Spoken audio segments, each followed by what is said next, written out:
Fala pessoal, você está em um mais novo episódio do podcast Política Real. Aqui a gente trata a política, a informação política de forma equilibrada. Eu sou o Wilson Pedroso.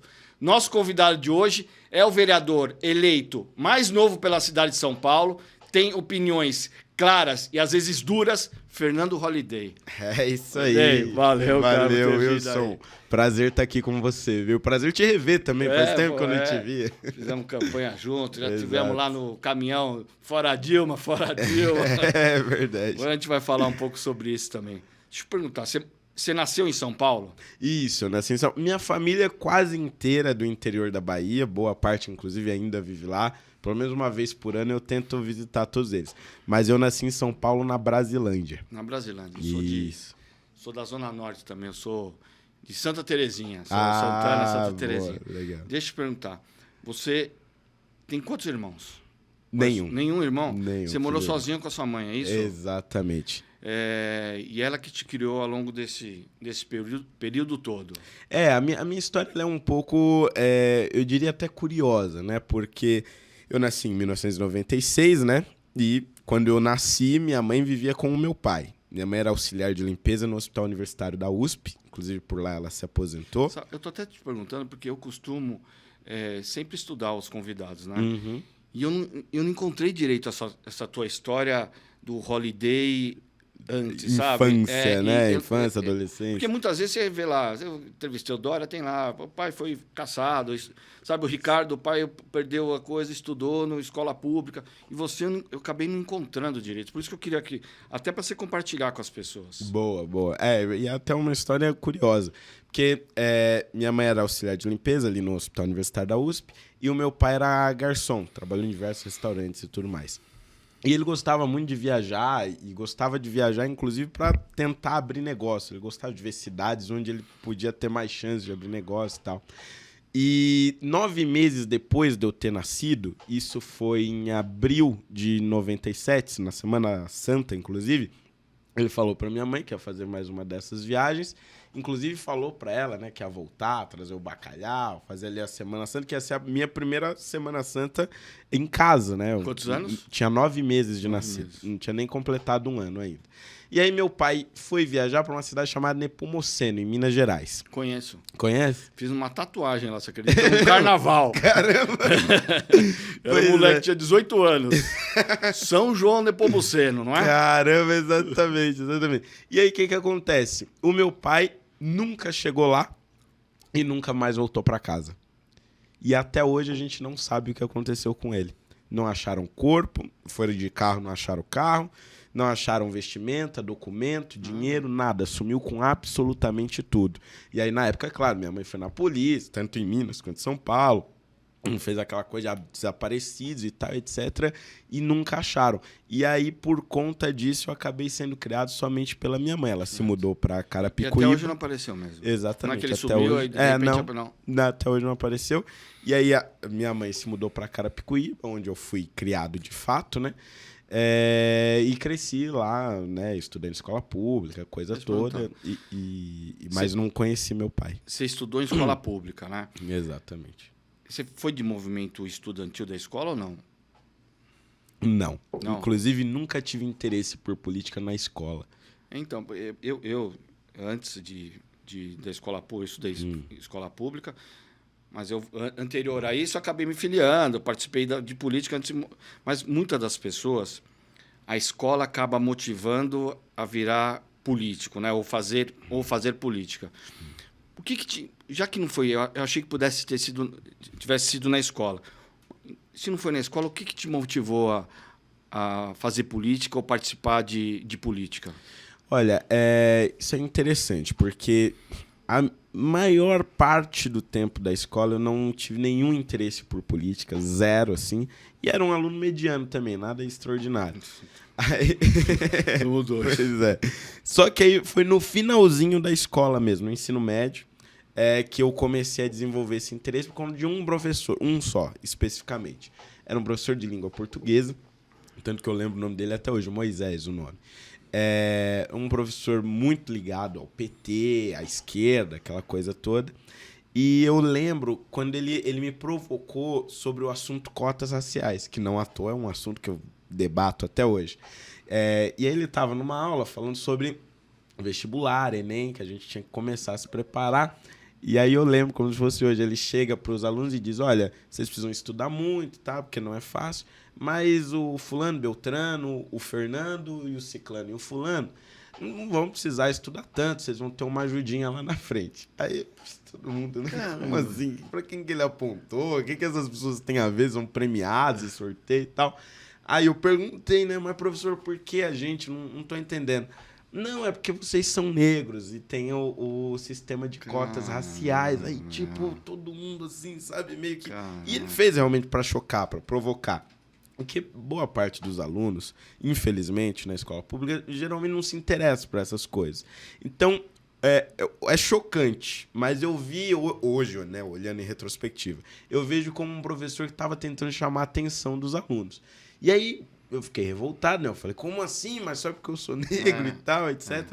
E aí, claro, ele começa Mas já existia essa história das cotas? Já. Isso foi 2012, 2011, mais ou menos.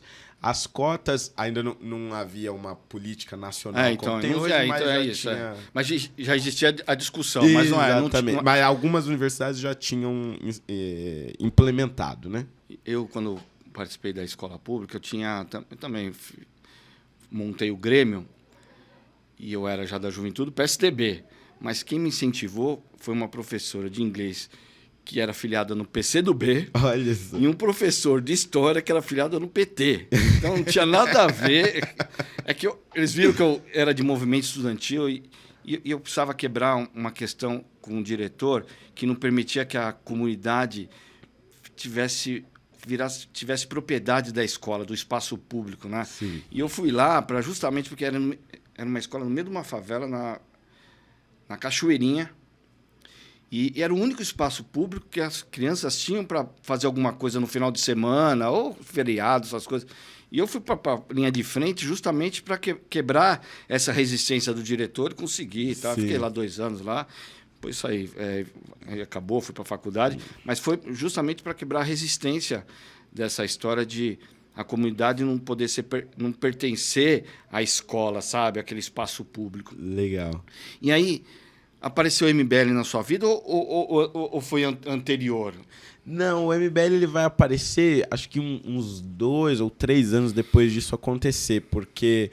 graças a esse professor, eu comecei a gravar vídeos, né? Comecei a pesquisar sobre esses assuntos, né, envolvendo política.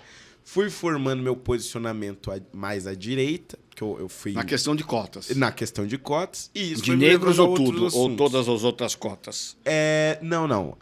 Porque só em relação à cota racial, né? Racial, isso. Tanto é que eu sou um grande defensor da cota social e tudo mais. E aí, só que óbvio que o assunto voltado à cota racial me levou para outros assuntos. E aí eu fui percebendo, eu acho que eu sou uma pessoa mais à direita. Vou começar a falar sobre isso para outras pessoas. Certo. Porque eu vi que aquilo gerava um interesse na escola. E eu falei, bom, pode gerar um interesse para fora também. E aí o pessoal do MBL viu alguns desses meus vídeos. E aí começaram a me mandar mensagem. Falar, o Renan já era o líder. Exatamente. Acho que foi o Renan, inclusive, que me mandou a mensagem. Falou, caramba, muito interessante seus vídeos, você fala muito bem e tal, que tal fazer um projeto junto? E aí, no início de 2015, mais especificamente 28 de janeiro de 2015, ou 15 de janeiro de 2015, eu vou pro escritório do MBL.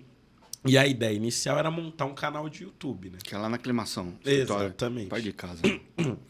A ideia era montar um canal de YouTube e nesse canal de YouTube falar de política de forma bem humorada. A ideia não era focar no movimento. O movimento existia e tal, mas era uma coisa meio que paralela. A ideia era meio que eu virar uma espécie de Felipe Neto, só que de direita, falando sobre política e tal. Eu e o Kim na época.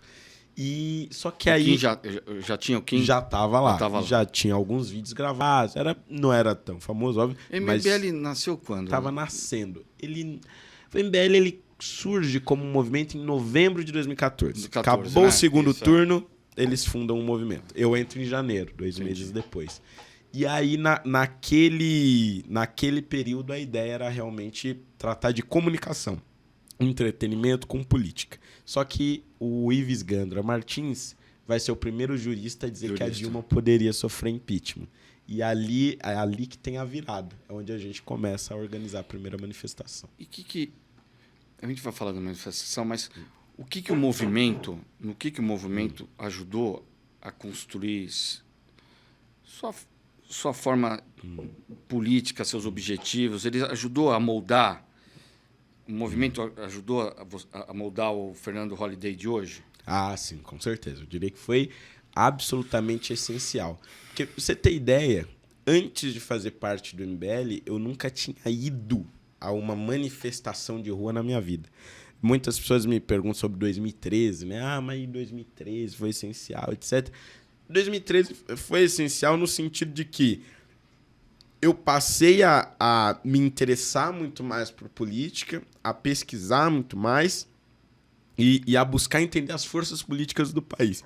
Mas participar efetivamente eu não participei em 2013. Nunca tinha ido em uma manifestação para rua, uma manifestação de rua. E nunca tinha falado em público, assim. Eu era uma pessoa muito tímida, olha só que coisa estranha. Até para falar na frente da sala, apresentar trabalho, tinha uma timidez também sou tímido. Enorme. É difícil. Exato. E o MBL, ele me tira essa timidez, me joga numa manifestação de rua que, na época, foi gigante. A primeira manifestação que teve ali na Paulista foi um negócio assustador. E aí eu me torno uma figura pública, de fato, do dia para a noite. Porque foi a primeira vez que eu falei em público. E naquela manifestação foi a primeira vez que eu dei uma entrevista. Foi para a Folha de São Paulo. E aí, a partir daquele momento, foi uma chave que virou na minha vida. Você virou uma grande vitrine da turma também. É lógico. Sim. Tem outras pessoas, né? Não quero diminuir ninguém.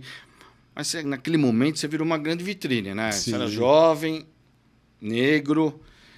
Não sei se tinha falado sobre a sua opção. Ainda não, nessa época ainda não. Mas jovem negro. Falava bem, pelo menos nos vídeos. Podia ter vergonha de falar em público, mas nos vídeos você fala bem. Você fala bem, você vê que tem conteúdo, tem raciocínio. Você é um cara com capacidade. Porque às vezes, quando tá lá na frente, a gente dá uma tremida. Eu também dou, né? Até que eu fiz curso, faço curso da hora. Para tentar, sabe, vencer o desafio de falar em público. Você acha hoje... Foi importante o movimento contra a Dilma, né? Sim, com certeza. Sempre... Isso ajudou ao Fernando Holliday, ajudou a virar vereador. Ah, sim, com certeza. Sem isso, eu acho que não teria sido. Você faria hoje de novo? Faria. Isso é muito interessante, né? Eu vejo, às vezes, algumas pessoas dizendo mas tirou a Dilma, não deu em nada e tal. Eu acho que o impeachment da Dilma ele foi fundamental para a sobrevivência do Brasil enquanto uma democracia... saudável. Porque, primeiro, você teve o despertar de muitas pessoas que tinham uma ideologia mais à direita, tinham medo de dizer. Eu acho que é muito ruim para a democracia quando você acredita em algo e você não expressa. É óbvio, veio o radicalismo junto e tudo mais, gente pedindo intervenção, isso e aquilo, veio junto também. São consequências, são efeitos colaterais. Mas o fato de você ter esta polarização, que muitas vezes é demonizada, eu acho extremamente positivo. Porque as pessoas elas passaram a se interessar e a discutir muito mais política a partir do impeachment da Dilma. Segundo, o governo de Michel Temer foi um dos melhores governos que a gente teve. Quer dizer, ele trouxe... Michel Temer já veio fazer entrevista aqui e eu falei para ele, pessoalmente. Exato. Super fã. Se o Brasil entrou num rumo de crescimento que a gente viu ao longo desses anos aí, foi ele que implementou nos últimos 2 anos que ele pegou de governo. Exatamente. Então, assim, ele trouxe reformas fundamentais para o país, reformas estruturantes, que a gente tem efeitos positivos até hoje. Tivemos muitos efeitos positivos delas, inclusive ao longo do governo Bolsonaro, e só não fez mais por conta de denúncias que depois se demonstraram absolutamente sem nenhum nexo e caiu numa sem armadilha, nenhum fundamento. Né? Exatamente. Então, eu acho que o saldo do impeachment ele foi muito positivo. Tanto do ponto de vista econômico, por conta das reformas estruturantes que nós tivemos no governo Temer, quanto pela conscientização política que reverbera até hoje. A eleição do Bolsonaro foi um resultado disso. A o interesse da política hoje pela população, de uma forma geral, é resultado disso, e a participação maior das pessoas nas redes sociais falando sobre política também é resultado disso. E dali você construiu um caminho para ser candidato a vereador e virou vereador, certo? Exato. Você já está no seu segundo mandato. Segundo mandato. Tem uma discussão, mas se eu tô certo, pode perguntar dentro do RH da Câmara. Você é o vereador que foi eleito mais jovem na cidade na história de São Paulo. Exato. Como que é sair de um movimento que você tem muita liberdade até de se movimentar, de gritar, de sair na rua, e virar vereador, que muitas vezes você tem lá o plenário, mas muito do que você disse que ia fazer, você tem que ir lá conversar com 54 negros lá para poder aprovar. Sim. Como que é sair de um movimento a isso? Que você está mais livre para um cargo público que, querendo ou não, fica mais engessado, né? Sim. Como vencer essas barreiras? Eu acho que esse foi um processo de amadurecimento muito grande. Porque quando eu entro... Porque a gente chega cheio de vontade, né? Exatamente. Quando eu entro na Câmara, o MBL ele tinha... Hoje não tanto, pelo menos não olhando de fora. Mas o MBL ele tinha muito aquele ímpeto revoltoso, né? De revolta realmente em relação à classe política. Até pelo que a gente passou no impeachment. Porque o processo de convencimento que a gente estava tentando fazer dos deputados em relação ao impeachment, ele foi muito desgastante, né? Tinha momentos que a gente achava que ia dar, tinha momentos que a gente achava que tinha ido tudo pro ralo. E isso a gente acreditava, e acho que estávamos certos, muito a desconexão da classe política com o que estava acontecendo nas ruas. E a classe política não tinha uma ligação tão grande com as redes sociais como tem hoje. Então a gente estava muito revoltado com a classe política. Tanto é que eu entro na Câmara Municipal, o meu primeiro discurso é: não estou aqui para fazer amigos, não quero saber de vocês, eu estou aqui para causar mesmo, eu vim aqui para mudar isso aqui na base da porrada e tal, não sei o quê. Então, um belo cartão de visita. Exato, como é que eu ia aprovar um projeto? Então, assim, não tinha essa noção de que era necessário também um diálogo para haver alguma construção. Então, os meus primeiros meses foram um caos. Tanto é que depois eu fui fazer uma revisitação no passado e percebi que nos primeiros 5 meses de mandato eu tive 5 pedidos de cassação, um por mês ali, por conta de confusões e tal. Até que eu percebi que não ia dar, não estava andando nada, não estava entregando nada. Eu falei, pô, não é este tipo de político que eu quero ser.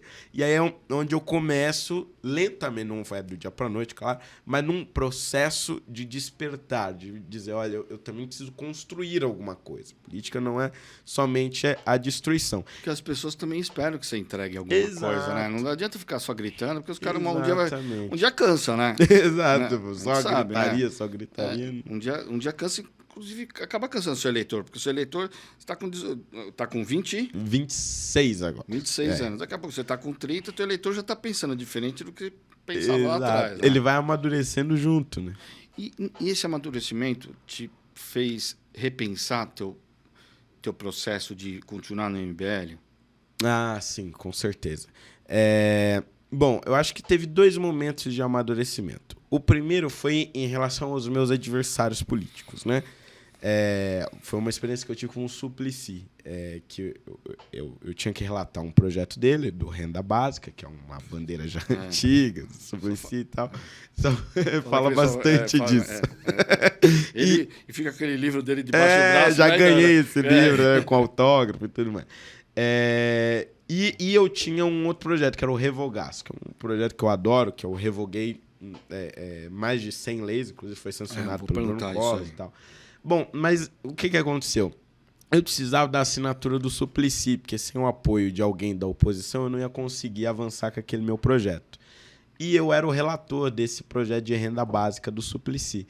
E Aí o que aconteceu? Eu li o projeto do Suplicy, inicialmente falei, você é contra, óbvio, PT, tal, não sei o quê. Só que aí eu li, tinha realmente um fundamento interessante, era a unificação de projetos de assistência social da prefeitura, ia ter uma burocracia muito menor e tudo mais, e fazia sentido também economicamente. Eu falei, nossa, mas será que eu estou concordando mesmo? Aí eu resolvi ir no gabinete do Suplicy. Falei, vou tirar as dúvidas aqui para ver se é isso mesmo, não é possível. E aí eu cheguei lá, né, assessoria do Suplicy, já, meu Deus, o que esse cara tá fazendo aqui? Vai quebrar tudo e tal. E aí o Suplicy me atendeu muito educadamente e tal. E aí ele perguntou se eu tava com tempo. Putz, é o famoso senta que lá vem a história, né? Exatamente. Aí eu falei, não, eu tô sim, vereador. Aí ele, então eu vou te contar a história do Renda Básica. Aí eu falei, nossa, vai demorar. Só que a história do Renda Básica, pra minha surpresa, começava na Grécia Antiga. Eu, nossa, vai demorar muito. Mas ele realmente me deu uma palestra ali. Fiquei 3 ou 4 horas. Conceito, a ideia dele. Né? Exatamente, desde o conceito original. Mas eu juro, foi umas 4 horas no gabinete dele. E aí ele me explicou todo o conceito, toda a ideia, e eu realmente concordei. Depois, algumas semanas depois, eu fui no gabinete dele tratar desse meu revogaço. E aí também uma conversa longa e tal, tirando todas as dúvidas, ele me deu a assinatura dele. Por que eu contei essa história? Porque este foi o primeiro momento que eu tive um diálogo sério e construtivo com um adversário político. Então, acho que esse foi o primeiro grande passo de amadurecimento. Já o do MBL foi porque eles começaram a criar inimizade com absolutamente todo mundo dentro do próprio espectro político da direita. E aí, conforme eles iam se afastando das pessoas, eu fui percebendo que as pessoas estavam se afastando de mim, não porque eu tinha dito alguma coisa, porque eu tinha feito alguma coisa, mas simplesmente como uma consequência de fazer parte do MBL. Eu fui percebendo que as minhas conexões políticas e até mesmo as minhas amizades estavam sendo destruídas por conta dessas posturas radicais. Então foi uma saída... Não foi uma saída tranquila, foi uma saída tranquila. Não foi. Na época a gente disse que foi, mas foi um verdadeiro caos, foi briga pra tudo que é lado, e ninguém mais se fala hoje. Bom, a gente vai continuar falando um pouco mais de política, mas eu vou pedir a sua ajuda, porque tem um quadro aqui que a gente fala que é o quadro Histórias de Campanha. Todo mundo vem aqui e conta uma história, né? Michel Temer contou uma história, Renata Abreu veio aqui também contou uma história, que um dia passou uma pessoa o dia todo na Kombi dela, lá na van dela. No final do dia, todo mundo olhou pra cara, quem que é? Quem que é? Eu não sei, mas tá com você, tá com você. O cara passou o dia inteiro fazendo campanha com a Renata Abreu e não sabia, ninguém sabia quem era o cara. E aí eu vou chamar a vinheta aqui e vai aproveitar, vai pensando aí, uma história de campanha, ou pode ser uma história das manifestações que você acha interessante, sabe? Para compartilhar com as pessoas. Seja. Pessoal, produção, passa a vinheta de histórias de campanha. Vamos escutar agora nosso vereador aqui, Fernando Holliday.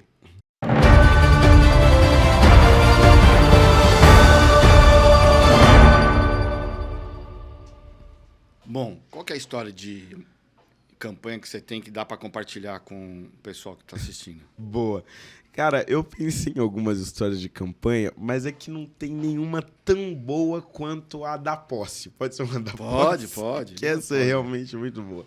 Eu tava entrando na Câmara pra posse realmente de vereadores, aí aquela muvuca e tal.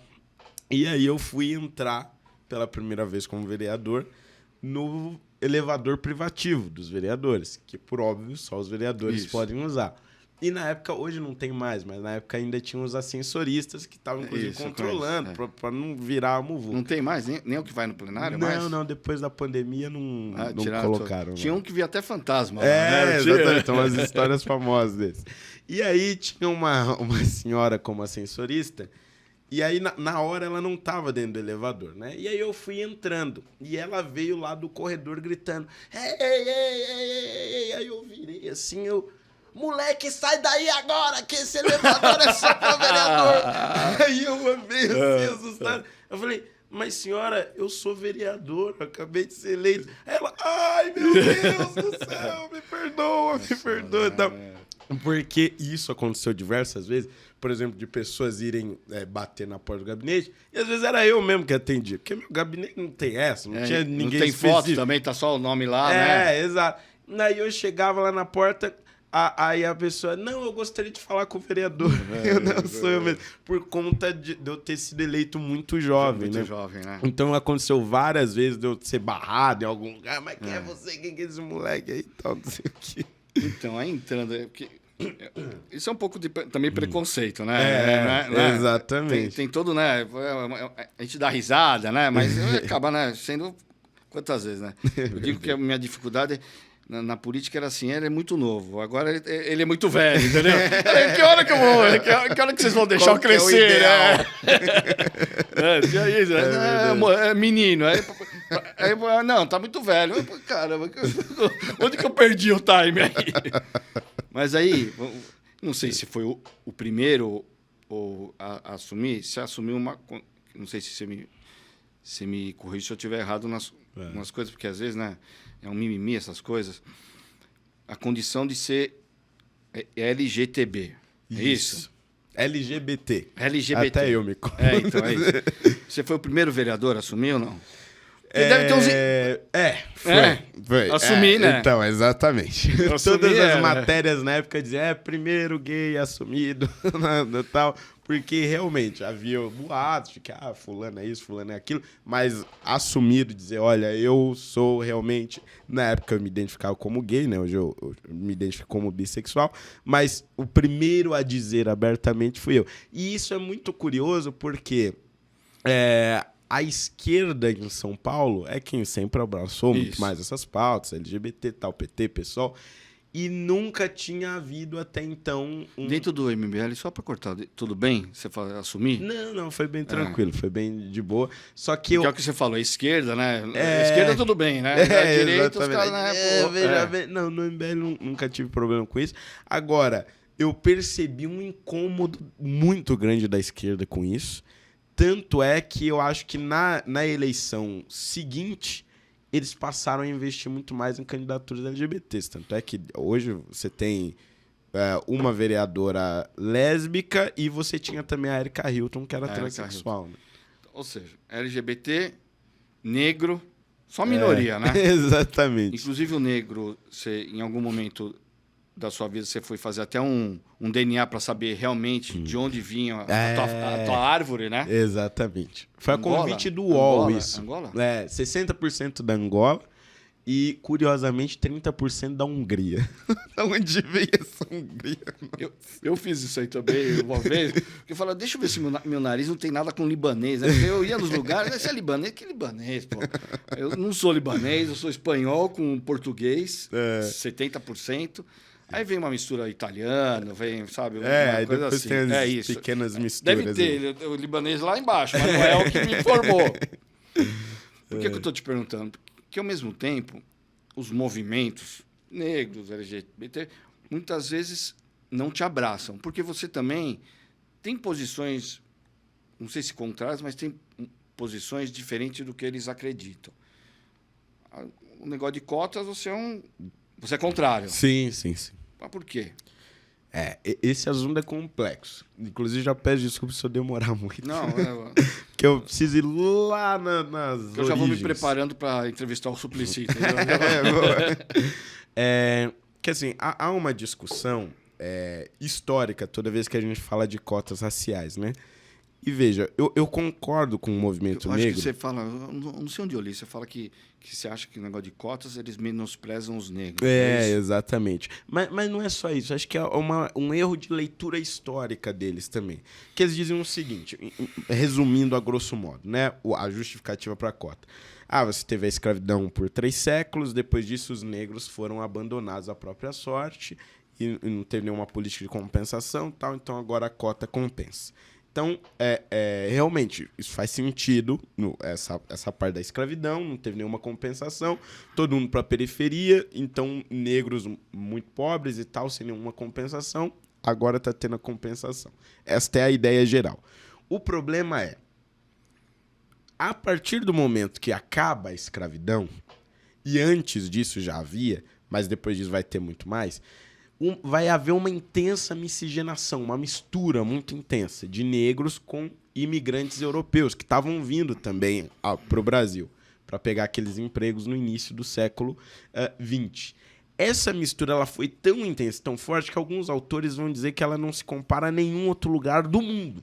Que essa mistura ela é única do Brasil. Tanto é que, você consegue definir o asiático, né? O coreano, o chinês, até o americano, o italiano, o libanês. Tem um rosto mais ou menos parecido. Brasileiro, você e eu somos brasileiros, pô. Deve ter, nada. Exato. Por quê? Porque é uma mistura muito louca, é uma coisa muito intensa. Então, o meu ponto é o seguinte. Hoje, no Brasil, o que realmente impede alguém de chegar na universidade, no ensino superior, é a pobreza. Por quê? Porque a escola pública, esse é o nosso desafio, tem uma qualidade de ensino muito ruim. A gente precisa melhorar esta qualidade de ensino. Só que as pessoas que têm esta qualidade de ensino ruim... Estão criando pontes para um outro olhar, sem resolver o problema que é a educação de qualidade para todo mundo. Para todo mundo poder competir ao mesmo nível, né? Isso, porque o negócio é o seguinte, a educação ela é ruim tanto para o negro pobre da escola pública quanto para o negro pobre da escola pública. Eles estão com a mesma educação ruim. Então eu preciso melhorar essa educação. Ah, mas eu não consigo fazer isso em curto prazo. Pois bem, aí existe a cota social, que eu sou favorável, que é você reserva parte das vagas para esses alunos pobres de escola pública. Aí eles vão me dizer o seguinte... Independente se é negro, independente branco, de japonês... cor, exatamente. É pobre? É pobre. Tá em escola pública? Tá em escola pública. Então tem esta reserva de vagas. Aí eles vão dizer, mas o negro, além deste problema, ele sofre com o racismo. Então é um plus, digamos assim, nesse sofrimento. É verdade. Mas eu, por exemplo, sou negro, sofri com racismo algumas vezes, inclusive na minha vida, na Deve infância, sofrer até hoje, né? Até hoje. Até hoje, negou, né? Tem processos aí por conta disso. Mas o ponto é, eu, por exemplo, nunca sofri com a fome. Ou com abuso sexual dentro de casa, por exemplo. Eu tinha colegas de sala de aula que eram brancos, alguns até loiros, que iam para a escola só para comer, porque não tinham comida dentro de casa. Isso afeta o aprendizado dele, tanto quanto ou mais do que o racismo afeta no meu aprendizado.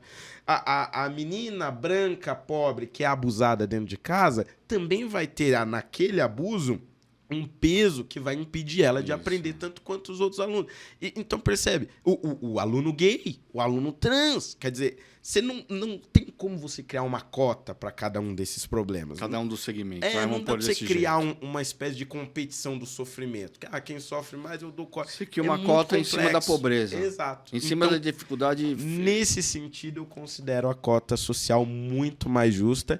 E também, além de tudo, tem a questão de se menosprezar a pessoa negra. Porque como a cota é pela aparência da pessoa, eu olho para o sujeito, eu quase que vou associar ele por estar naquele lugar devido à cota. Eu acho isso muito injusto. Parece que teve, eu não consegui ler, mas parece que teve, inclusive, alguma atualização desse negócio de cota. Você acompanhou? Teve uma mudança?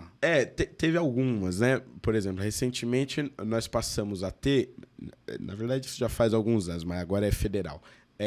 Nós passamos a ter as chamadas bancas de heteroidentificação, que eu considero verdadeiros tribunais raciais, que basicamente se olhar para a pessoa e ver se ela tem características de negra ou não. E agora, recentemente, isso final do ano passado, se eu não me engano, ou início desse ano, você teve a revisão da lei de cotas raciais, que ela valeria por 10 anos, aí agora houve a revisão para que ela continue valendo por mais 5. Aí daqui 5 tem a revisão de novo e assim sucessivamente. Falando em cota, não tem muito a ver com a coisa social, mas tem a ver com a política. O que você acha da cota para negros e mulheres na questão da divisão do fundo partidário? Olha, do fundo de campanha, né? Eu acho que não está dando certo, né? Porque o que está acontecendo você está estimulando as candidaturas laranjas. E a outra coisa é o seguinte... Tem um processo anterior a esse, né? Exatamente. As mulheres já são a maioria do eleitorado. O que apareceu de pardo, que era branco, até a semana passada apareceu pardo.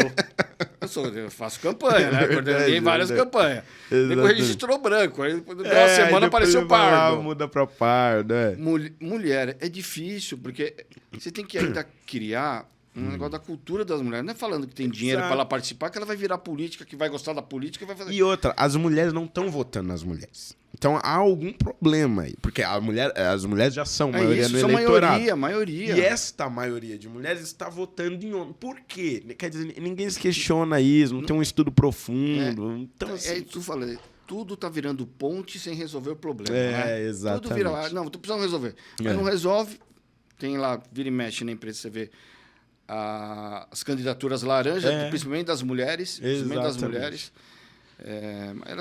Não era nem... Era porque eu lembrei esse negócio de cota, eu tenho essa dificuldade também, porque é difícil. Fica esse negócio, dos negros, tu quer ajudar. Aí as mulheres, você não consegue preencher, você começa a pegar, exatamente. sabe? E é uma obrigação. E aí as mulheres não querem ser candidatas. Não, e não é. E fazem uma legislação para o nego fazer coisa meia boca, né? A legislação acaba jogando você numa coisa ruim. Exatamente. Não é criar uma lei para te jogar numa coisa ruim. Deixa do jeito que tá. E o mais interessante é, as mulheres que estão na política, assim como os negros que estão na política, estariam sem a cota. Estariam sem a Porque cota. são lideranças magníficas. É Você vê a Renata Abreu, por exemplo, com cota, sem cota, ela vai estar lá, entendeu? Quer dizer, não é a cota que está fazendo essas pessoas chegarem lá, é porque são pessoas boas mesmo, que merecem estar lá e tal, enfim. Bom, você falou, mas vou registrar para as pessoas saberem que você, como vereador, também tem projetos que ajudam a sociedade. Um dos seus principais projetos foi o projeto você falou, da desburocratização. Exatamente. O que ele ajudou? Boa. Em São Paulo, nós tínhamos, na verdade ainda temos, né, muitas leis que era é um projeto de simplificar, né? A gente falamos de desburocratizar, mas é para simplificar, não é? Exatamente. Porque o negócio era o seguinte, muitos comerciantes não sabem de boa parte das leis municipais que, aliás, cidadão paulistano, tanta lei, não tem como você saber tanta lei. Então a ideia foi primeiro revogar essas leis que estavam atrapalhando e que ninguém sabia que existia, mas estava gerando um incômodo, um atrapalhamento, porque gerava multa, fiscalização, etc. Como, por exemplo, vou citar algumas aqui. Tinha a lei que exigia que você tivesse um tablado de madeira atrás de todo balcão de bar. Por quê? Ninguém sabia me explicar o porquê do tablado de madeira. As lojas de guloseima, ou lojas que vendiam algum tipo coisa de também doce... de 1900 e bolinha também, que tá ali atrasado e tá ali atravancando, né? Tinham que ter um determinado formato de lixeira. Tipo, por quê? Sabe? Aí essas coisas iam gerando trabalho. Então a gente foi revogando. E na época, isso foi 2000... Eu protocolei, olha só que coisa. Protocolei em 2017. Aí eu fui conversando com os vereadores, porque muitas vezes é o pai de um vereador, é o tio que fez a lei e tal, isso aqui. Então você tem que ir convencendo um a um. Fui convencendo ao longo de 4 anos até conseguir aprovar. Aí depois sentei lá com na época o prefeito era o Bruno Covas, 2020. Aí ele sancionou. Inclusive, acho que foi um dos meus últimos encontros com o Bruno Covas, foi justamente para sancionar essa lei. E aí nós sancionamos essa revogação dessa lei. Você acha que ela está sendo aplicada da forma correta? Cara, até hoje eu recebo mensagens de comerciantes agradecendo. Cara, muito obrigado e tal. Engraçado. Eu não sabia. Não, porque vira e mexe vem candidato aqui. Eu não lembro qual foi o outro. Você lembra o candidato? O Camarinha. Não lembro o que ele fez. Eu acho que era um projeto para as universidades e tal. Ele falou assim, eu fiz o projeto, todo mundo usa, eu nunca recebi um e-mail. Depois de 10 anos, uma pessoa me mandou uma mensagem. 10 anos, eu não lembro.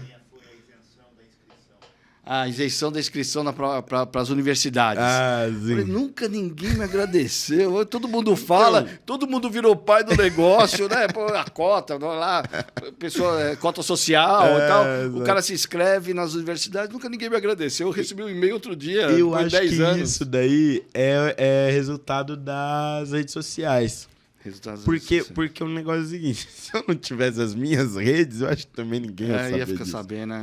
Eu acho que isso faz uma dificuldade, diferença. as pessoas têm dificuldade. E olha que vereador e deputado, então, fica no meio do limbo ali, né? Exato. Estou falando, porque vereador ainda é mais próximo e as pessoas têm dificuldade de saber que foi Sim. o cara que ele encontra, muitas vezes encontra, porque é vereador do bairro, né? Você é vereador de um segmento de jovem, então você encontra a tua turma, né? E às vezes eles nem sabem que foi você, acham que foi outro, que caiu do céu, né? Exato. Não, e o negócio é o seguinte, quando a imprensa vai noticiar, ela não te dá também o crédito.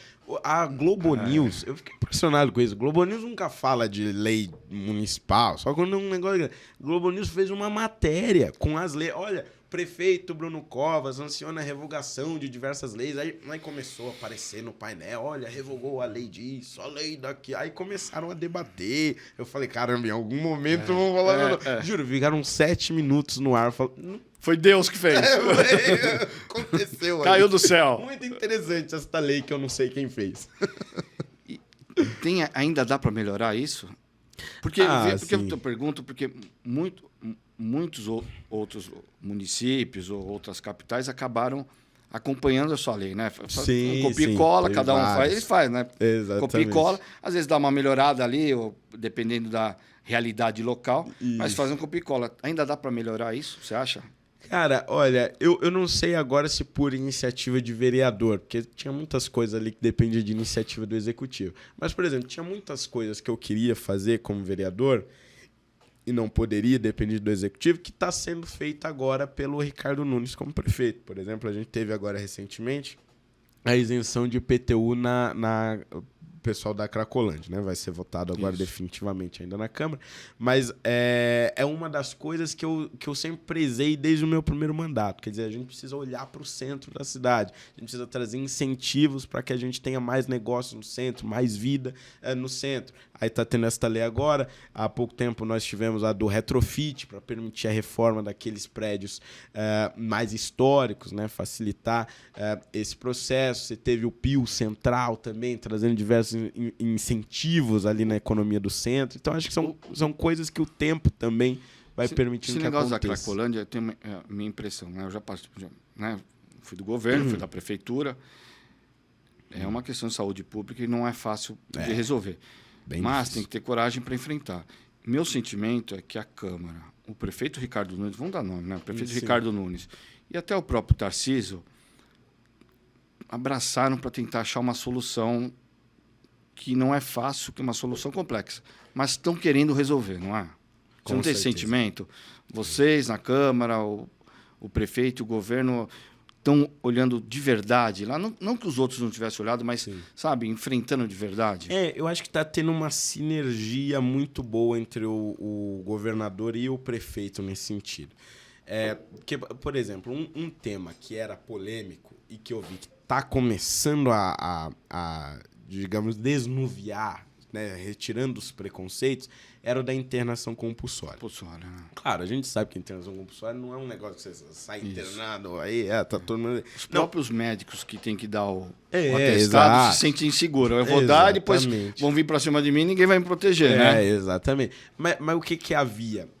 Eu não sei qual a razão, vai ver, é só o contexto político mesmo. Mas agora, neste momento, você tem uma sinergia do governador falando: olha, nós precisamos ter uma política de internação compulsória para as pessoas que representam um risco para si mesma e representam um risco para os outros. É preciso discutir isso. E o prefeito também falando a mesma coisa. Tanto é que está tendo uma sinergia grande que nós tínhamos, há alguns anos atrás, cerca de 4 mil dependentes químicos ali na região da Cracolândia, e hoje nós temos pouco mais de 1.000. Quer dizer, ainda é um número relevante? Óbvio que é. Poxa, 1.000 pessoas, 1.000 dependentes químicos nas ruas, aglomerados e tudo mais. Só que a gente está conseguindo reduzir isso. Não só com internação compulsória. A grande maioria são de internações voluntárias. Mas eu acho que isso está, aos poucos, trazendo resultado. E, claro, é um problema que você não tem uma solução miraculosa.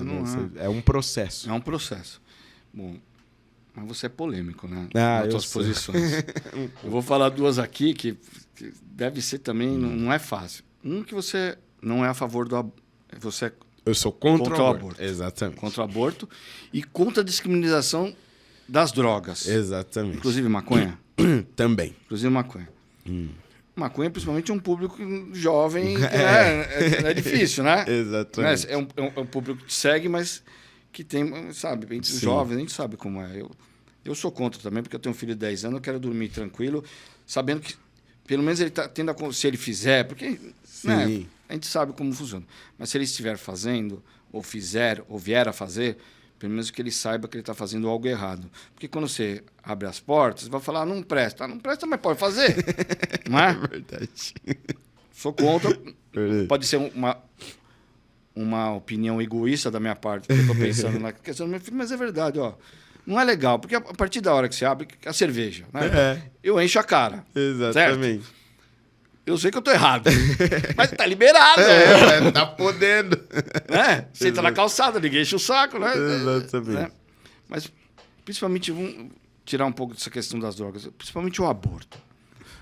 Você não acha que é duro ser contra? Porque, muitas vezes, é uma questão muito particular da mulher. Eu já fui questionado por isso várias vezes. E a questão que eu coloco é até uma questão filosófica, né?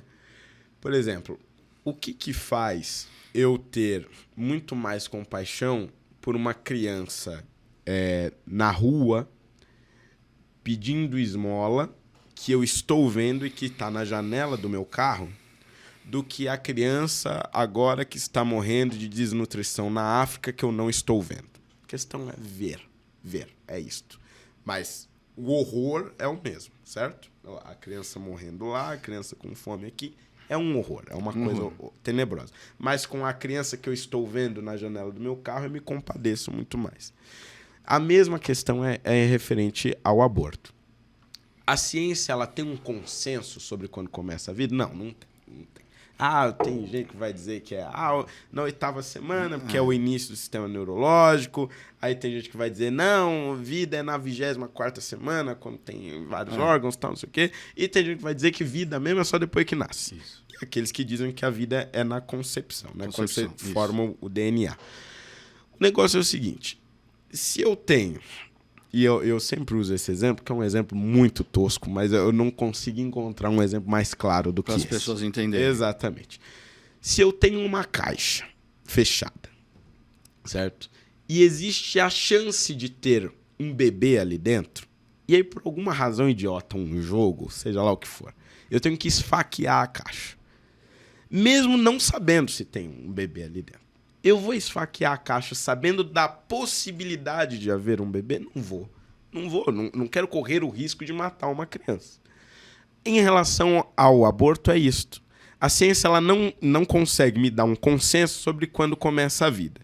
Então, o que eu vou fazer? Para não esfaquear a caixa, eu vou pegar a opção mais conservadora, que é a que diz, quando tem DNA, que é o que transforma você em único no mundo, tem vida. Bom, então eu vou usar esta opção para delimitar todas as minhas políticas públicas, porque como eu não tenho certeza, eu não posso arriscar uma vida. Mesmo que eu não esteja vendo a criança com olhos, com ouvidos, chorando, etc., ainda assim pode ser que seja aquela uma mãe? E aquela mãe? Exato, são duas vidas. O negócio da caixa, se dá um exemplo que é chocante. Se eu for só no exemplo da caixa, eu vou falar assim, não, você tá certo.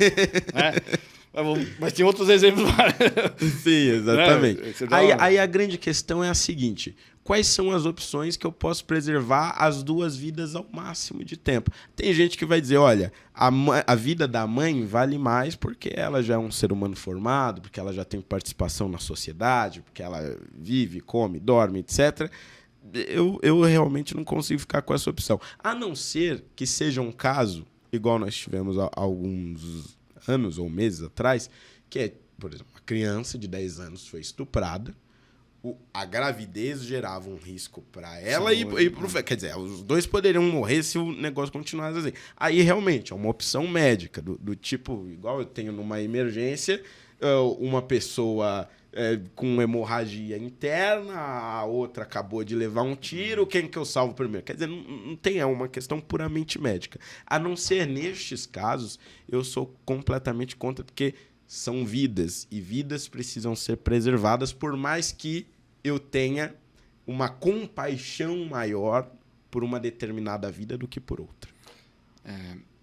E agora, para encerrar, que é um assunto...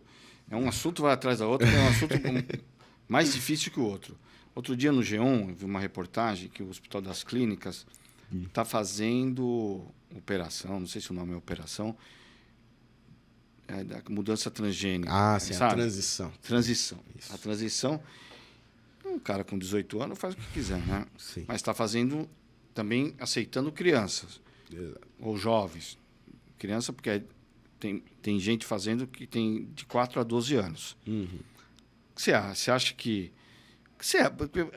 Eu vou te dar um exemplo. Assim, eu acho que eles não têm capacidade nenhuma de discernimento e podem se arrepender no futuro. Eu já me arrependi de um monte de coisa tendo mais de 18 anos. Imagine com 4, 5, 6. E é uma coisa que também não tem retorno, né? Não tem retorno, né? São João Nepomuceno, fez uma tatuagem, 18 anos. Mas já tirei. Não, já tirei. Tirou. Tirei. Botou um laser. Horrível e tal, mas fui lá e tirei. Mas me arrependi, né? 18 Sim. anos, tinha tomado uvas e tal. Um primo foi fazer uma tatu, eu fui limbado, fiz uma tatu. Cheguei em casa, mãe, tô com uma tatu. Falei, puta que pariu. Mas eu fui lá e tirei. Como que trata essas coisas? Porque também os pais hoje estão aceitando um pouco. Ah, não, tudo bem, mas com 4 anos, 5 anos, 6 anos, 10 anos, né? Falando, meu filho, 10 anos, as bobeiras que às vezes ele fala, não vai fazer, tá doido, né? Não tem, né? Percepção de vida ainda, né? Por mais que a criança não esteja se sentindo... o menino se sentindo no corpo de menino e a menina se sentindo no corpo de menina, como que a gente trata isso, cara? Então, o negócio é o seguinte, a disforia de gênero, ela realmente existe, sempre esteve catalogada nos estudos psiquiátricos e tudo mais.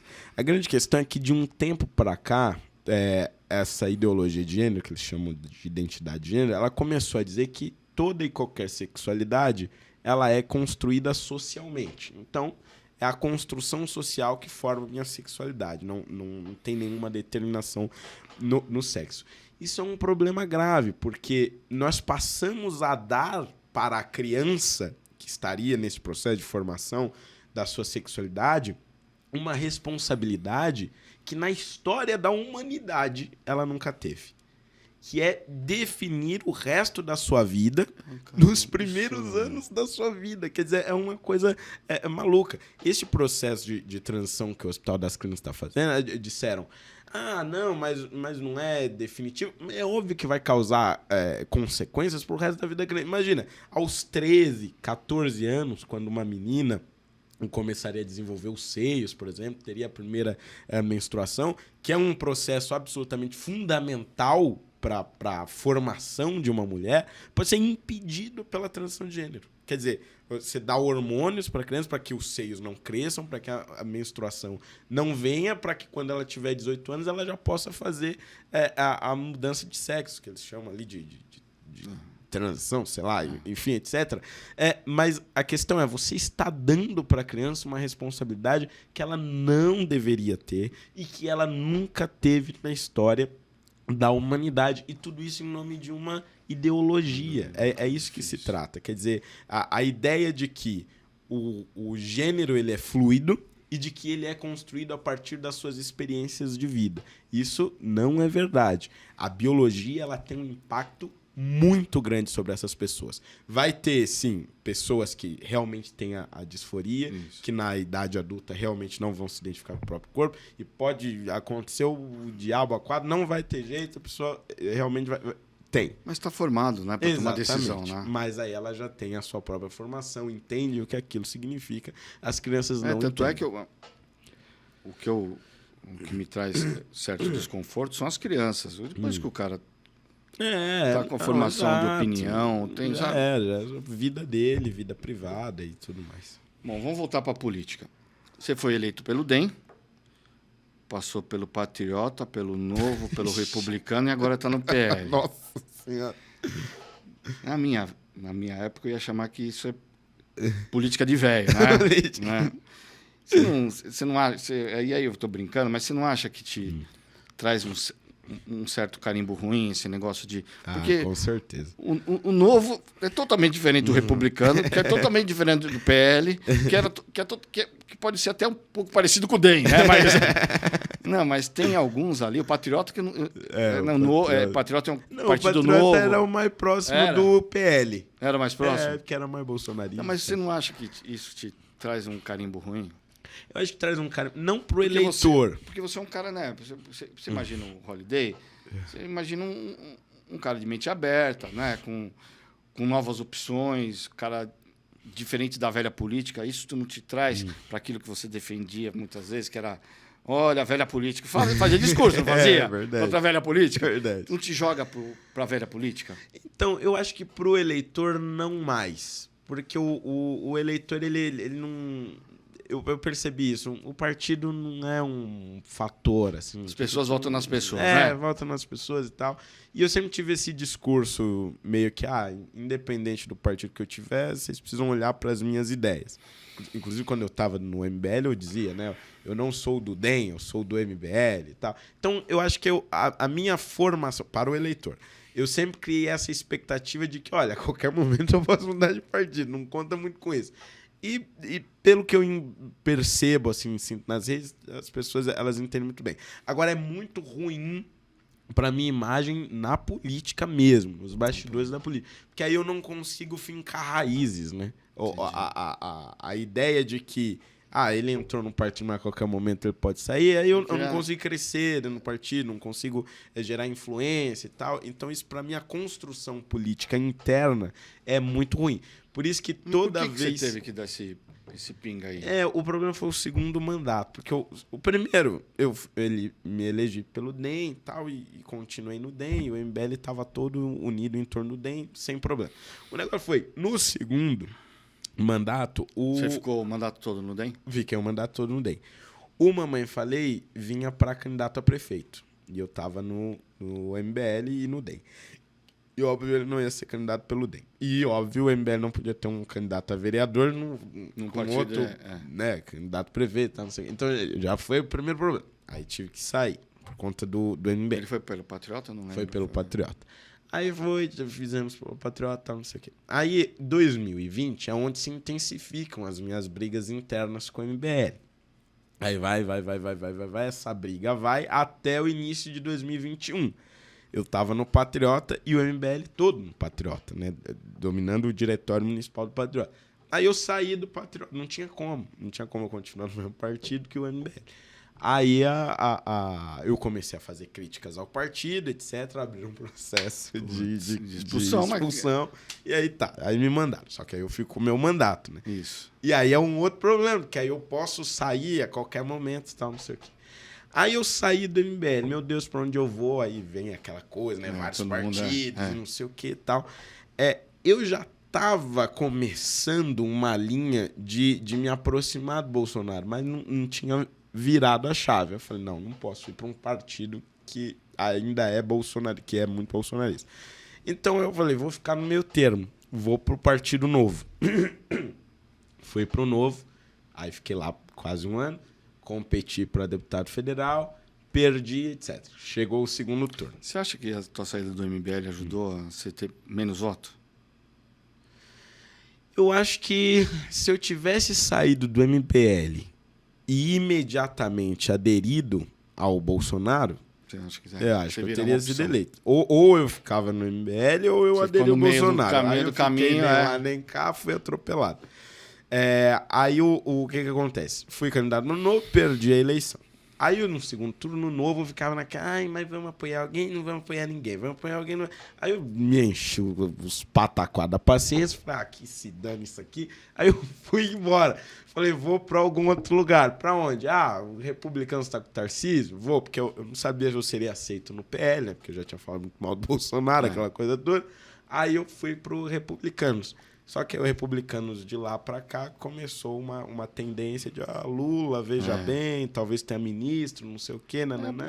Aí eu comecei as conversas com o pé. Então, assim, o problema foi o meu segundo mandato, porque foram muitas instabilidades. Sai de MBL, é candidato... Então, falando em instabilidade, eu participei algumas vezes daqueles...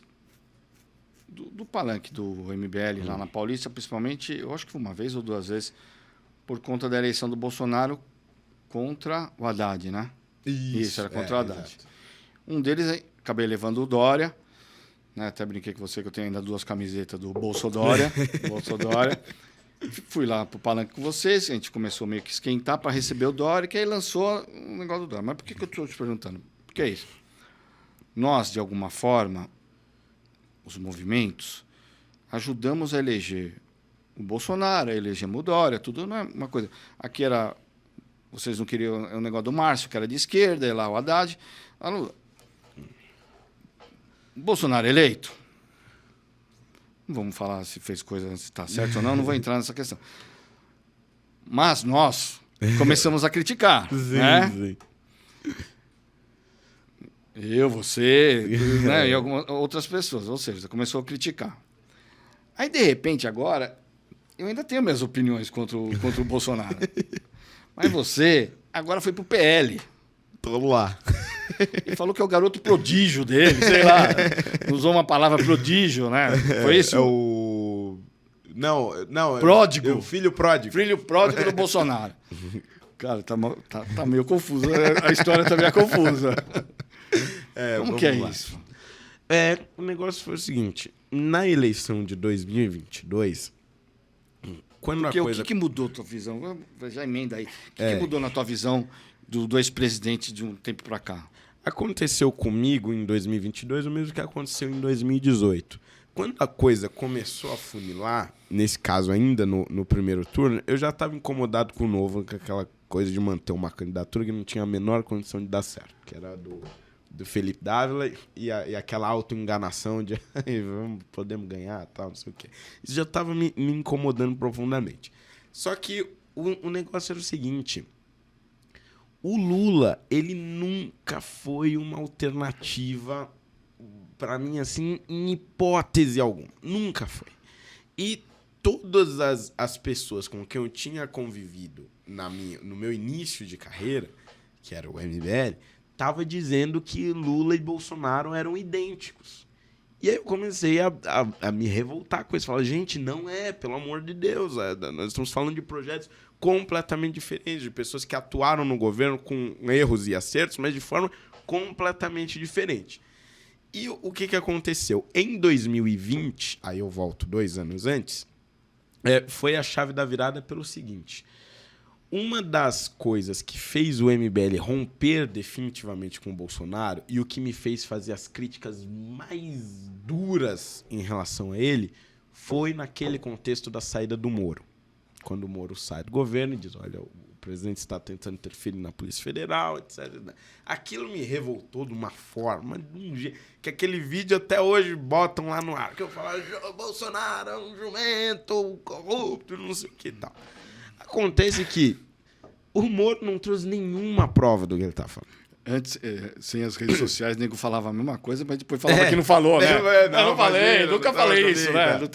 Hoje tá gravado, né? Exato, hoje tá gravado. Só que o negócio é o seguinte, o Moro não tinha nenhuma prova daquilo. Ele pegou e falou, não, mas tem a tal da reunião. Aí veio o vídeo da reunião, não tinha nada na reunião. Então, assim, quando estas denúncias ou estas acusações começaram a não ir pra frente, porque primeiro vem as denúncias, vem a onda de denúncias, aí, que isso, Bolsonaro, né? Aí nenhuma vai pra frente, vão todas caindo, a conta-gotas. Aí eu falo, mas essas eram as razões pelas quais eu criticava ele. E aí depois, em 2022, eu vejo a coisa afunilando entre Lula e Bolsonaro, eu falo, putz, grila, eu errei, assim, imensamente. E aí é onde eu começo a tentar, de alguma forma, uma reaproximação. E pedindo desculpas mesmo, porque não tinha outra coisa. Porque hoje eu reconheço que nenhuma das críticas que eu fiz ao Bolsonaro, na questão honestidade, tá? Eu tenho várias críticas do ponto de vista de estratégia, por exemplo. Acho que eu deveria ter falado muito menos sobre pandemia. Acho que tem assuntos que não precisava ter levantado na campanha, negócio de urna e tal. Acho que foram estratégias erradas. Agora, de questão de honestidade, que é o que me fez romper definitivamente, hoje eu não tenho nenhuma dúvida de que o Bolsonaro é um sujeito honesto e que foi um governante honesto. Cara, mas e agora? Não vou falar que é desonesto, porque até agora tem mais e-mail, mais nego falando, mas provas mesmo reais ainda não existem, ou que eu saiba não existem. Sim. Joias, relógio. Isso cara, é uma bobagem. Isso é uma bobagem. É uma bobagem.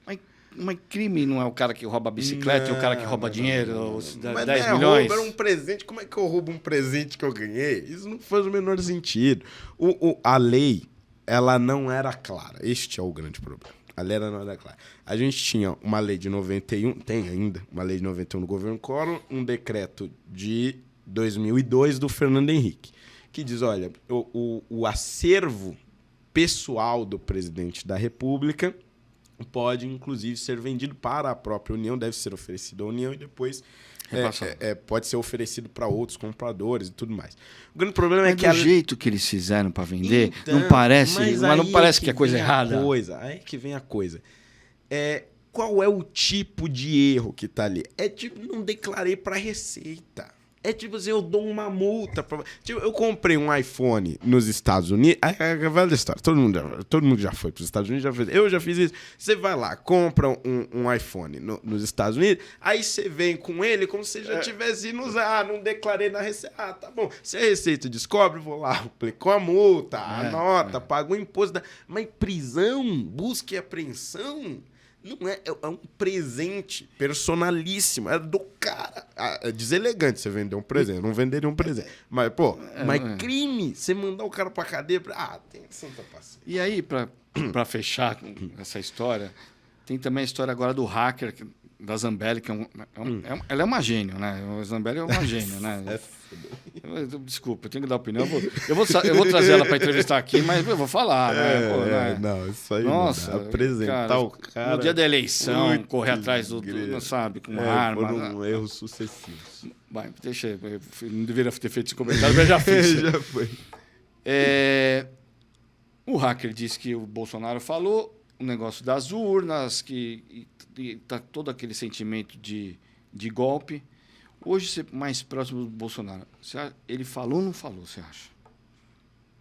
Olha, e porque você diz o que exatamente? Não, porque o hacker, a primeira versão do Bolsonaro foi que a Zambelli levou o hacker no palácio lá e ficou mudo, só escutou e ficou mudo. Ah, tá.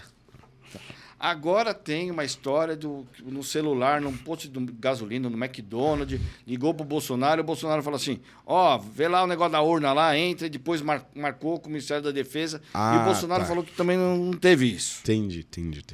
Conhecendo. E na vontade que ele estava no negócio, você acha que realmente ele não falou? Por incrível que pareça, eu não convivo com ele, sim, né? Dia a dia. Mas eu tô no achismo aqui também, ele não fala muito. Não? Não. Ele fala... Eu acho que deveria ser o inverso. Ele deveria falar pra dentro e não falar pra fora. Mas eu tenho a impressão de que quando ele tá em entrevistas e tal, etc., ele fala muito mais do que em conversas privadas. Conversas privadas ele é extremamente quieto. Me parece que a versão faz sentido. Mas, de qualquer forma, mesmo que tenha dito, o que me parece foi algo do tipo... bom, esse cara ele entende de TI, informática, etc., pode ser que ele traga alguma evidência de que a urna não é tão segura assim. Como, de fato, o próprio hacker disse lá na CPMI, o código-fonte, isso, aquilo, etc e tal. Então, me parece que teve uma coisa do tipo, vai lá no Ministério da Defesa falar com uns técnicos e ver lá o que eles acham e tal. E aí eu li isso em algum lugar, que ele ficou 20 minutos lá. Os caras viram que, na verdade, não sabia de nada e tal. Então, assim... Eu acho que ele recebeu e falou, vou mandar para quem entende. Porque vamos registrar, né? O hacker falou bastante, mas ainda não comprovou nada, né? Não tinha eu posso falar que eu encontrei o Bolsonaro no Palácio no jantar, o Bolsonaro falou tal coisa, né? Sim. Encontrei com ele, né? Jantamos lá na época da eleição. Podia estar falando, né? Olha, encontrei, vi ele falando das urnas. Mas tem que provar, né? Ainda não tem uma... Exato. Mas me parece que faz muito sentido isso. Do tipo, olha, eu ouvi muitas coisas técnicas das quais eu não entendo. O que eu faço com isso? Mando para quem entende. No caso ali era o Ministério da Defesa que estava ajudando a fiscalizar. Aí o Ministério da Defesa, em 20 minutos, percebe que o cara não sabe de nada e manda o cara embora. Agora, a hipótese, por exemplo, que levantaram. Mas a Zambelli pagou para ele hackear o CNJ e hackear as... mas 40 mil reais pro cara entrar no STF, criar um mandado de prisão para Alexandre de Moraes, hackear as urnas. Quer dizer, um negócio assim, por 40 mil reais, acho que estava muito, desproporcional. Bom, você acha que, independente disso, ele corre hoje risco real de ser preso, o Bolsonaro? Eu, sinceramente, acho que hoje não. Não vejo isso. Agora, eu acho que há um sentimento no Poder Judiciário de tentar prendê-lo. Pode ser que isso aconteça, sei lá, ano que vem. Não acho que muita gente fala, pode ser prisão preventiva nas próximas semanas. Não vejo isso. A não ser que tenha, sei lá, uma gravação isso, dele interferindo abertamente numa investigação. Do que tem hoje é mais nego falando que fez e isso aí. Eu acho que realmente não. E se ele vier a ser preso... Qual o próximo passo? Eu também não acho que vai ser uma prisão preventiva ou nada do gênero. Acho que vai ser um julgamento mesmo. E aí eu acho que nós vamos ter realmente manifestações nas ruas, pessoas indo para a porta da cadeia. Acho que vai ter essa coisa toda aí, com certeza. Bom, estamos chegando no final. Eleições 2024. Como que o Holliday vai se posicionar? Vai ser candidato a vereador? Vai ser... Porque tem uma pesquisa que coloca você, sei lá, acho que com 1% para ser prefeito. O que você está pensando? Eu até fiquei feliz, né, que colocaram o meu nome lá na pesquisa, mas 1% dá mais ou menos o que eu já tive de vereador, então assim, não é nada... Ser lembrado, né? É extraordinário, mas é bom ser lembrado. Mas não, eu não pretendo ser candidato a nada em 2024, eu pretendo apoiar outras candidaturas, vou apoiar a candidatura do Lucas Pavanato, né, que é a principal pessoa que eu estou trabalhando realmente para vereador, para me substituir.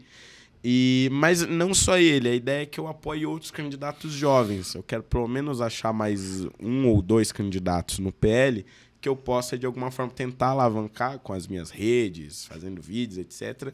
Porque eu acho que a gente precisa disso, né? Incentivar jovens, dar oportunidade para jovens serem candidatos. Mesmo que não vençam, mas que passem a se tornar figuras políticas, né? Acho que isso Você acha que os jovens hoje entendem mais de política do que há 4 anos, 5 anos atrás, quando você entrou? Você entrou quantos anos? Eu entrei... Há 8 anos atrás? 8 anos atrás. Acha que entendem mais de política? Olha, eu não sei se entendem mais, mas com certeza participam mais. Acho que a rede social, ela abriu isso de uma forma assim... Porque a rede social... Vou usar a expressão no meu tempo, né? Isso é. Mas a rede social no meu tempo de escola, tipo 2011, 12, 13... O Felipe da produção é da época do Orkut. Do Orkut. Ele tinha os grupinhos no Orkut. Comunidade. Sou feio, mas sou bonito por dentro. Odeio a cor da seda. Odeio a cor da seda. Mas pouca gente falava sobre política ali, né? Você usava, tinha uma grande participação, mas era entretenimento só. Hoje eu acho que muito mais gente usa a rede social para falar de política. Então, não era isso, mas eu vou até para complementar, porque eu tenho falado muito isso nas minhas entrevistas, só para ver se eu estou falando no caminho correto. Meu sentimento é que todo mundo conhece mais de política e discute mais política. Sim. Na minha época, eu ia para tomar cerveja, morava em Santa Terezinha, ia no Bar do Bambu, que é na Conselheiro Moreira de Barros. Todo mundo, aí lá vem política, né? Esse negócio é meio assim, e só futebol, né? Vamos falar de Coringão, aí Corinthians e tal, aí Palmeiras e São Paulo. Hoje, fala de futebol quando tá passando futebol na TV, os caras querem discutir política. Mas existe uma desinformação, porque eu tenho dito que não é que as pessoas discutem mais política, que significa que elas entendem política, porque elas estão recebendo uma quantidade de desinformação, que agora falam de fake news, que as pessoas às vezes falam umas bobagens que me cansa. E eu que queria discutir política, hoje eu fujo. Né? Onde que o pessoal está falando de futebol? Você está na mesa do futebol, entendeu? Você acha que existe isso? Elas discutem mais, mas elas continuam com falta de informação, desinformada. Isso, exatamente. Eu acho que é falta de discernimento para saber o que é real ou não. Porque a grande verdade é as pessoas elas passaram a tratar a política como o futebol. Né? Então é aquela coisa da competição e tal, etc. Mas a política ela tem muitos meandros. Né? Ela tem bastidores que funcionam de uma forma muito específica, né? Quer dizer, por exemplo, para você conseguir nomear ou indicar um ministro do Supremo, você tem inúmeras conversas. Por exemplo, eu fui muito criticado recentemente, já na minha fase bolsonarista, que eu disse que a indicação do Zanin não era um grande problema. As pessoas, mas assim, é o advogado do Lula, você de direita, falando um negócio... Porque o negócio é o seguinte, a indicação ia ser do Lula de qualquer forma. E dentre as possibilidades de indicação, Melhor. cara, poxa, baita jurista, tem né? ainda que é o Zanin, pô. É um jurista, tem um histórico, respeitar, então, tal, não sei o quê. E não é ideológico no sentido de... Não é um cara da militância. Ele não tirou ele do chão do PT. Ele foi advogado do Lula.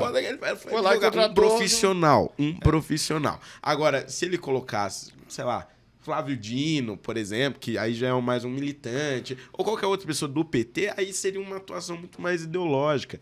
Então, falta essas leituras da segunda camada, da página 2, que eu realmente não sei se o povão mesmo um dia vai se interessar por isso, mas são as consequências da política ter se tornado popularizada, né?